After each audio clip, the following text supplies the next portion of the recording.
বাংলাদেশ জাতীয়তাবাদী দল বিএনপির সাংগঠনিক কাঠামো গতিশীল করার লক্ষ্যে ফরিদগঞ্জ উপজেলার বালিথুবা পূর্ব ইউনিয়নের ৪, ৫, ৬ নং ওয়ার্ড বিএনপির দ্বিবার্ষিক সম্মেলন অনুষ্ঠিত হয়েছে। শনিবার বিকেলে বালিথুবা আব্দুল হামিদ উচ্চ বিদ্যালয় মিলনায়তনে উক্ত দ্বিবার্ষিক সম্মেলন অনুষ্ঠিত হয়। ইউনিয়ন বিএনপির সভাপতি মোহাম্মদ ইব্রাহিমের সভাপতিত্বে প্রধান অতিথির বক্তব্য রাখেন উপজেলা বিএনপির যুগ্ম আহ্বায়ক মফিজুল ইসলাম চৌধুরী। এ সময় বক্তারা বলেন, বাংলাদেশের রাজনৈতিক ইতিহাসে বেগম খালেদা জিয়ার নামটি অনন্য মহিমায় মহিমান্বিত। সময়ের প্রয়োজনে দেশ মাতৃকার জন্য অপরিহার্য হয়ে ওঠা ব্যক্তিত্ব তিনি। খালেদা জিয়া সবসময়ই জনগণের জন্য দেশে থেকে রাজনীতি করে গেছেন। তিনি দলকে ছেড়ে কখনো যাননি। একাগারই খালেদা জিয়াকে বারবার চলে যেতে বলা হয়েছিল, কিন্তু তিনি যাননি। স্বৈরাচারী হাসিনার আমলে নানাভাবে প্রতিহিংসার শিকার হয়েছেন খালেদা জিয়া।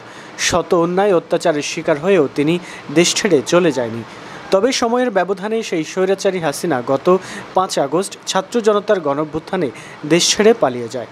ইউনিয়ন বিএনপির সাধারণ সম্পাদক আলী হারিস মিয়াজের পরিচালনায় ও সাংগঠনিক সম্পাদক মহরম কান জিয়ার সার্বিক সহযোগিতায় বিশেষ অতিথির বক্তব্য রাখেন উপজেলা বিএনপির যুগ্ম আহ্বায়ক আবু জাফর খসরু মোল্লা, ফারুক আহমেদ খান, উপজেলা যুবদলের যুগ্ম আহ্বায়ক মোহাম্মদ মামুন, উপজেলা স্বেচ্ছাসেবক দলের সদস্য সচিব ফারুক হোসেন, বিএনপি নেতা আব্দুর রহিম, ইউনিয়ন যুবদলের সদস্য সচিব কাউসার তালুকদার, যুগ্ম আহ্বায়ক নাজমুল কবির, ইউনিয়ন ছাত্রদলের সভাপতি খান সোহেল।